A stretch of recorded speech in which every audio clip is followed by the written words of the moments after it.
আমি যখন মঞ্চে উঠছি আমার সঙ্গে একজন ভাইয়ের কথা হচ্ছিল, এখানে দাঁড়িয়ে আছেন সম্ভবত। বলছেন, সন্ধ্যা, আমি একটি স্কুলে চাকরি করি, 10,000 টাকা মাইনে পাই, আমার ইনক্রিমেন্টটাও বন্ধ হয়ে গেছে, আমার ভবিষ্যৎটা কি? সেই ভবিষ্যৎ তো গড়ে দিয়ে গেছেন পার্থ চট্টোপাধ্যায়। বান্ধবীর ফ্ল্যাটে 49 কোটি টাকা যে পাওয়া গেছে, তার যন্ত্রণা, তার কষ্ট, সেই কষ্ট নিয়ে তো বেহালা পশ্চিমের মানুষ বেঁচে আছেন। কি অস্বীকার করবেন? মাইক্রোফোনের আওয়াজ যদি তৃণমূল কংগ্রেস বন্ধুদের কানে যায়, আপনাদের পরিবার তো সেই যন্ত্রণা নিয়ে বেঁচে আছেন। আপনারা এমন একজন বিধায়ককে নির্বাচিত করেছিলেন যিনি তিল তিল করে প্রতিদিন বান্ধবীর ফ্ল্যাটে টাকা জমা একদিনে জমিয়েছিলেন। আমি একটু ইতিহাস ঘাঁটতে ভালোবাসি বলে বলছি। 2011 মমতা বন্দ্যোপাধ্যায় সরকার এলেন, শিক্ষামন্ত্রীর নাম হয়েছিল পার্থ চট্টোপাধ্যায়। বেহালা পশ্চিমী থেকে আশীর্বাদ পেয়ে তিনি বিধায়ক হয়েছিলেন এবং শিক্ষামন্ত্রী, আমি ভুল বললাম, হয়েছিলেন ব্রাত্য বসু। 2012 সাল আচমকা ব্রাত্য বসুকে সরিয়ে দেওয়া হলো, আনা হলো পার্থ চট্টোপাধ্যায়কে। আমি এগুলো একটু অনুসন্ধান করি বলে বলছি। হঠাৎ কি প্রয়োজন হয়েছিল যে ব্রাত্য বসুকে সরিয়ে দেওয়া হয়েছিল? কি প্রয়োজন হয়েছিল যে পার্থ চট্টোপাধ্যায়কে রাতারাতি শিক্ষামন্ত্রী করা হয়েছিল? কারণটা ছিল মাল কামানো। কথাটা বলতে, উচ্চারণ করতে খারাপ লাগে। মাল কামানো, মাল কামানো, টাকা কামানো। যে টাকা কামানোর জন্য কাউন্সিলররা একটা মাল্টি স্টোরি বিল্ডিং হলে লোক পাঠাতে দিতে হবে টাকা, এত পার্সেন্ট। সেই অর্থটা বুঝেছিলেন রাজ্যের তৃণমূল কংগ্রেস, এবং যার জন্য পার্থ চট্টোপাধ্যায়কে রাতারাতি শিক্ষামন্ত্রী করে সেদিন থেকে 2012-13 পর থেকে চাকরি বেচা শুরু হয়েছিল। ওকে হাত দিয়ে তৃণমূল কংগ্রেসের বন্ধুরা মাইক্রোফোনে আওয়াজ যদি কানে যায় অস্বীকার করতে পারবেন? পার্থ চট্টোপাধ্যায় 2022 সালে 23শে জুলাই মধ্যরাতে 4 বার রাজ্যের মুখ্যমন্ত্রীকে ফোন করেছিলেন। মমতা, তুমি আমার ফোনটা ধরছো না কেন? তার মনের মধ্যে আকুলি বিকুলি করেছিল, ফোনটা ধরেননি। ইডি তাকে ঘপ করে তুলে নিয়ে গিয়ে নাকতলার বাড়ি থেকে চলে গিয়েছিল। কি কারণে? টাকা। তখনও ইডি জানে না বান্ধবীর ফ্ল্যাটে 49 কোটি টাকা আছে। তারপর অর্পিতা, তারপর সেই বান্ধবীর ফ্ল্যাটের তলা থেকে টাকা, এবং আমার বাড়ির কাছে বেলঘরিয়া সেই অ্যাপার্টমেন্ট থেকে, সেখান থেকেও টাকা উঠছে। আচ্ছা, 2012-13 সাল থেকে আমি প্রশ্ন করছি। বেহালা পশ্চিমের মানুষ যথেষ্ট কনসাস মানুষ। বেহালার সঙ্গে আমার একটা আত্মীয়তা আছে, সাবর্ণ চৌধুরীর বংশর একটা কোনো লতায় পাতায় আমিও ব্যক্তিগতভাবে জড়িত ছিলাম, আছি, আমাদের পরিবার। যথেষ্ট কনসাস মানুষ বেহালার মানুষ। সেই বেহালার মানুষকে প্রশ্ন করছি যে পার্থ চট্টোপাধ্যায় চুরি করছেন, মমতা বন্দ্যোপাধ্যায় জানতেন না? সামান্য পাতা নড়লে খবর যায় কালীঘাটে, একটু পুকুরের জলটা চলে গেলে খবর যায় কালীঘাটে। আর পার্থ চট্টোপাধ্যায় টাকা তুলছেন চাকরি বিক্রি করতে, জানতেন না? আলবাত জানতেন। He was giving the instruction, Partha টাকা দরকার। তার কারণ 2006, 7, 8, 9, 10, 11, 12 চিট ফান্ডের টাকায় বড় লোক হওয়ার নির্বাচন লড়ার একটা দল। তখন 2013-এ চিট ফান্ড গেছে, যা গেছে তা গেছে। এবার টাকা দরকার কোথায়? চাকরি বিক্রি করে। আপনি অনেকে হয়তো বলবেন যে চাকরি বিক্রি পার্থ চট্টোপাধ্যায় করেছে, আপনি খামোকা কালীঘাটের ওই পরিবারটাকে ধরে টানছেন কেন? আমি টানছি এই কারণে, আমি যে প্রতিষ্ঠানে কাজ করতাম সে প্রতিষ্ঠানটার নাম আনন্দবাজার পত্রিকা। আমি সাংবাদিক ছিলাম না, আমি বিজ্ঞাপন দপ্তরের একজন কর্মচারী ছিলাম। সেই আনন্দবাজার পত্রিকার একাধিক সাংবাদিক, তারা কিন্তু সাক্ষী থাকতেন পার্থ টাকা তোলার।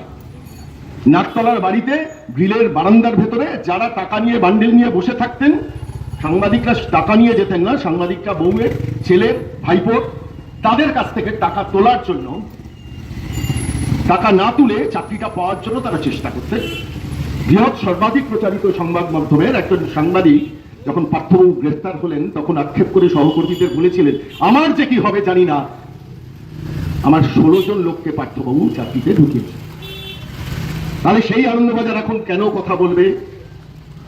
অঙ্কটা মিলিয়ে নিন। আমি বলছি, আমি 2016 সালের সংবাদপত্র থেকে রেজলিউশন দিয়ে অন্য জীবনে চলে গেছি। আমি চোখে চাক্ষুষ দেখেছি কি করে সাংবাদিকদের পার্থবাবুরা বিক্রি করতেন চাকরি। কোন সাংবাদিকের ভাই, ভাইপো, বৌমা, কে কত কোথায় চাকরি করছেন আমি ঠিকুচ্ছি কুষ্টি ধরে বলতে পারি, কিন্তু কাকের মাংস খায় না। আমার 3 দশক আনন্দবাজার পত্রিকা গোষ্ঠীতে চলেছে। আমি জানি ওই প্রতিষ্ঠানে এখনো কারা বেনিফিশিয়ারি পার্থ চট্টোপাধ্যায়ের চাকরি বিক্রি করাচ্ছে। ওই যে বন্ধুটি এক্ষুনি বলছিলেন না, সন্ধ্যাদা 10,000 টাকা মাইনেতে চলছে না। বন্ধুটির বয়স বোধ হয় 40-এর কাছাকাছি, আর একটু বেশি। পার্থবাবু কিন্তু 10,000 টাকার চাকরি দিতেন না। যে সেলুনে চুল কাটতে যেতেন, সেই সেলুনে পুত্রবধূ, ভাইয়ের বউ, সবাই চাকরি পেত। চুলটা পার্থবাবু যাতে ভালো কাটা হয়, ওখানে পার্থবাবু টাকা দিতেন না। যে মিষ্টির দোকান থেকে মিষ্টি খেতে পার্থবাবু বেহালা পশ্চিমের নির্বাচিত বিধায়ক 1,12,000 টাকা, 1,12,000 ভোট পাওয়া 2021, 1,12,000 ভোট পাওয়া 2021 পার্থবাবু যে মিষ্টির দোকান থেকে মিষ্টি খেতে ভালোবাসতেন, তার পুত্রবধূকেও চাকরি দিচ্ছেন। এখান থেকে কিন্তু পার্থবাবু যথেষ্ট জেনারেস লোক ছিলেন, যথেষ্ট দয়ালু লোক ছিলেন। যে দোকানে মিষ্টি খাই সেখানে বিনা পয়সায় চাকরি, যেখানে সেলুনে চুল কাটি সেখান থেকে পায় বিনা পয়সায় চাকরি। কিন্তু যাদের বিক্রি করার সুযোগ থেকেছে তাদের বিক্রি করেছে। 49 কোটি টাকা বান্ধবীর ফ্ল্যাট থেকে যে টাকাটা পাওয়া গেছে, আপনারা যদি কেউ ভাবেন যে 49 কোটিতেই শেষ, না, কোটি কোটি টাকা তুলেছেন। শুধু পার্থবাবু একা গেলতেন না, টাকার ভাগ যেত।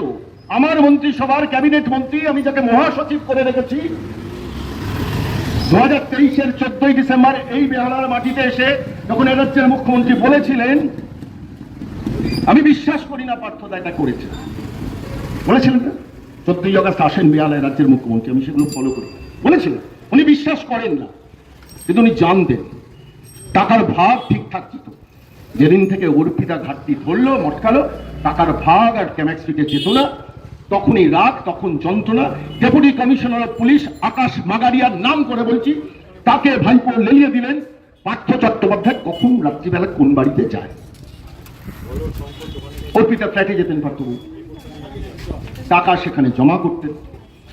সমস্ত সংবাদ, তৃণমূলের বন্ধুরা একটু কান খুলে আমার এই কথাগুলো শুনে রাখুন, একটি শব্দও যদি ভুল বলি ক্ষমা চেয়ে যাব। আকাশ মাগারিয়ার গোয়েন্দা বিভাগ লাগলো, তার পেছনে লাগতে যে পার্থবাবু কোথায় যান, কেন তখন টাকার ফ্লোরটা তো ক্যামেক্সিটা বন্ধ হয়ে গেছে, সব টাকা চলে যাচ্ছে, কি করতে জানি না। সেই সময় ঘটনাচক্রে আমি ইলেকট্রনিক মাধ্যমে একটু যেতাম বক্তব্য রাখতে থাকতে, সেখানে দেখা হয়েছিল এখানকার একজন, এই বর্তমান পশ্চিমবঙ্গের একজন চোর চিটিংবাজ মুখপত্র, জানেন না, আপনার নাম বলার দরকার নেই, মহান নাম বললে দিন খারাপ যায়, সন্ধে খারাপ যায়। তিনি আমাকে বলেছিলেন, ব্যক্তিগতভাবে তার সঙ্গে আমার কথোপকথন ছিল, বললেন খবরটা তো আমার মাধ্যমেই পৌঁছেছিল, অর্থাৎ এনফোর্সমেন্ট ডিরেক্টরেটে ওই মাগারিয়ার মারফতে পাওয়া সমস্ত তথ্যগুলো চোর চিটিংবাজ মুখপত্রই ইডির অফিসে পৌঁছে দিলেন যে পার্থবাবু বান্ধবীর ফ্ল্যাটে যাচ্ছেন, টাকা তুলছেন। ইডি কিন্তু তারপর ছাপালো, এটা মাথায় রাখতে হবে। ইডির অক্ষমতাকেও ঘৃণা করতে আমি শুরু করেছি এই কারণে যে তারা খুঁজে পান না মাগারিয়া চোর চিটিংবাজ মুখপাত্র, খবর পৌঁছয়, তারপর পার্থর বাড়িতে হানা, তারপরে অর্পিতার বাড়িতে হানা, তারপরে বাংলার মানুষ জানলেন যে এখানে চাকরি চুরি হয় 2022-এর 23শে জুলাই মধ্যরাত। আমি বলছি এই ঘটনাটা বলছি কেন জানেন? চাকরি বিক্রি 2012, 13, 14 থেকে হচ্ছে। গ্রাম বাংলা থেকে তাপস সাহা, এইসব বিধায়কগুলো যেগুলো জেল টেল খেটে এসছে, নামও বলতে ইচ্ছে করে না, তারা দিনের পর দিন টাকা চাকরি বিক্রি করেছেন। 10 লাখ, 12 লাখ, 7 লাখ, 10 লাখ, 12 লাখ। তারপরে রেটটা উঠলো যখন উচ্চ মাধ্যমিক, সেটা 16 লাখ, 18 লাখ। যখন স্কুলের 11-12 হলো সেটা 30 লাখ পর্যন্ত রেট উঠলো।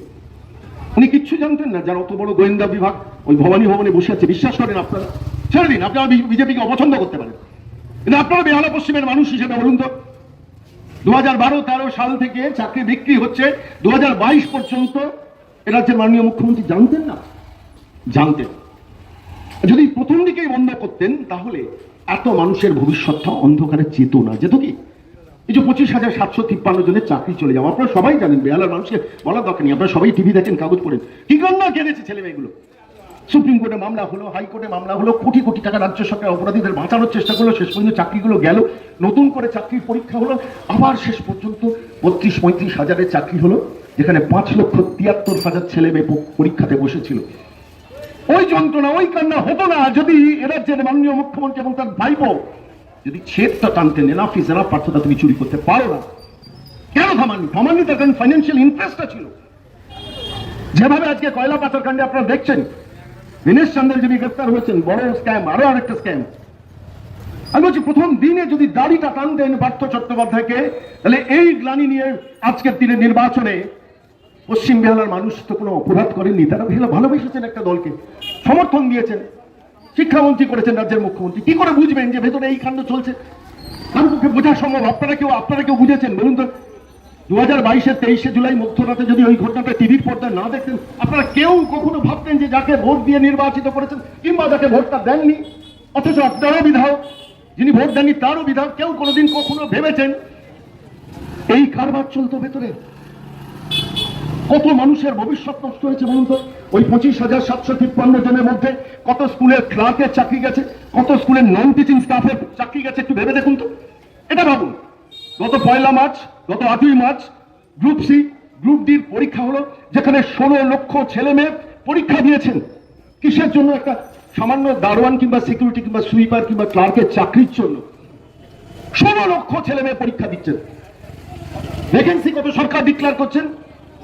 8,000, 6,000 গ্রুপ ডি, 2,000, 2,500 ক্লার্ক। ভ্যাকেন্সি কত? বিকাশ ভবনের তথ্য বলছে 63,000-এর উপর ভ্যাকেন্সি। এই পশ্চিম বেহালার বহু ছেলে তো সেখানে, শিক্ষিত ছেলে তো চাকরি করতে পারত, দেননি, সেই অধিকার কেড়ে নিয়েছে। আজকে 16 লক্ষ ছেলে মেয়ে যখন পরীক্ষা দিতে যাচ্ছে, তখন সংবাদ মাধ্যমে আমরা দেখছি তাদের বলা হচ্ছে জুতো পরে ঢুকবেন না, হাওয়াই চটি পরে ঢুকতে হবে। মনে আছে? কাগজে পড়েছিল। কেন? জুতোর মধ্যে স্লিপ যেতে হবে, মোবাইল ঢুকতে দেবো না। অবস্থাতে কতটা ভয়ানক আমি একটু ট্র্যাক করছিলাম 2016-17 সালে, যখন এই চাকরি বিক্রির পর্বটা শুরু হলো। আমি কেন আজকে চাকরি বিক্রি নিয়ে কেন কথা বলছি? পশ্চিম বেহালার মানুষের সেন্টিমেন্টটা জড়িত, যে আমি যাকে নির্বাচিত করেছি কিংবা আমি যাকে নির্বাচিত করিনি, সেই মানুষটা চুরি করেছে, সে একা অপরাধী নয়। পার্থ অর্পিতাকে আমি দোষ দিই না।